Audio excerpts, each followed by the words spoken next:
My husband finally thinks about me 3 years after my death. The reason? His childhood sweetheart's leukemia has relapsed, and she needs another bone marrow transplant. He comes to my place, wanting to make me sign a donor agreement. However, he finds that the place has long been vacated. He asks a neighbor about it. Are you talking about Kristen? She's long dead. I heard it was because someone dragged her away for a bone marrow donation when she was already sick. She died a few days after returning home. My husband refuses to believe that. He thinks my neighbor and I have conspired to lie to him. He says impatiently, if you see her, tell her I won't pay the medical bills for that child she's been raising if she doesn't come to see me in 3 days. My neighbor shakes her head when she sees how stubborn my husband is. She mutters, the poor child has already starved to death though. By the 3rd year after my death, my son and I were still wandering ghosts. Because of our deep ties to this world, we couldn't pass on from here. Meanwhile, my husband, Samuel Hoffman, had clawed his way up from the bottom of society. He had transformed into the most up and coming new star in the business world. I had betrayed him without hesitation during his most desperate times. So he hated me. He hated me so much that he would skin me alive. 3 years ago, he had forced me to donate my bone marrow to his childhood sweetheart, Violet Sampson. At that time,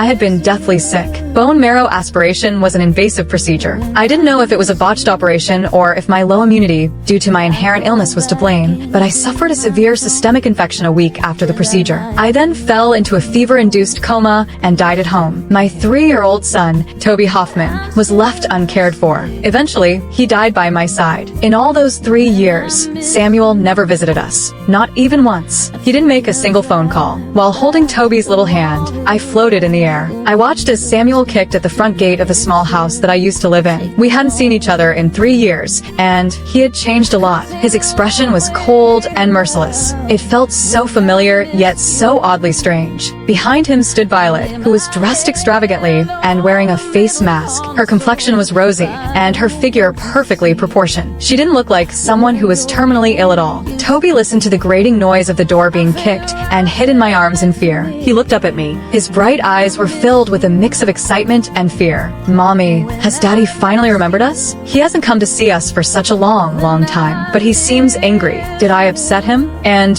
who is that lady standing there? Toby asked a series of questions. I patted his head softly. My heart ached like a knife had cut through it. My throat felt constricted, and I couldn't utter a word. Kristen, get out here right now. Stop playing dead inside. Samuel shouted hoarsely into the courtyard. The commotion startled Jessie Vance, who lived next door. She stepped out of her yard and asked Samuel, young man, who are you looking for? No one has lived here for a long time. Samuel composed himself and asked, didn't Kristen live here? Has she moved away? Jessie's eyes dimmed as she sighed. Are you talking about Kristen Zucker? That poor young woman died 3 years ago. Samuel froze for a moment. Jessie continued, I heard that she was forced to donate her bone marrow when she was very ill. She passed away a few days after coming back. It was truly tragic. Violet's expression changed, and her face turned pale. As if feeling wronged, she protested. Please don't spread unfounded rumors like that, ma'am. Donating bone marrow is safe and doesn't cause death. If she didn't want to donate her bone marrow to me, she could have just said so. There's no need to jinx herself like this. She deliberately said those words loudly, as if I might be eavesdropping from inside the house.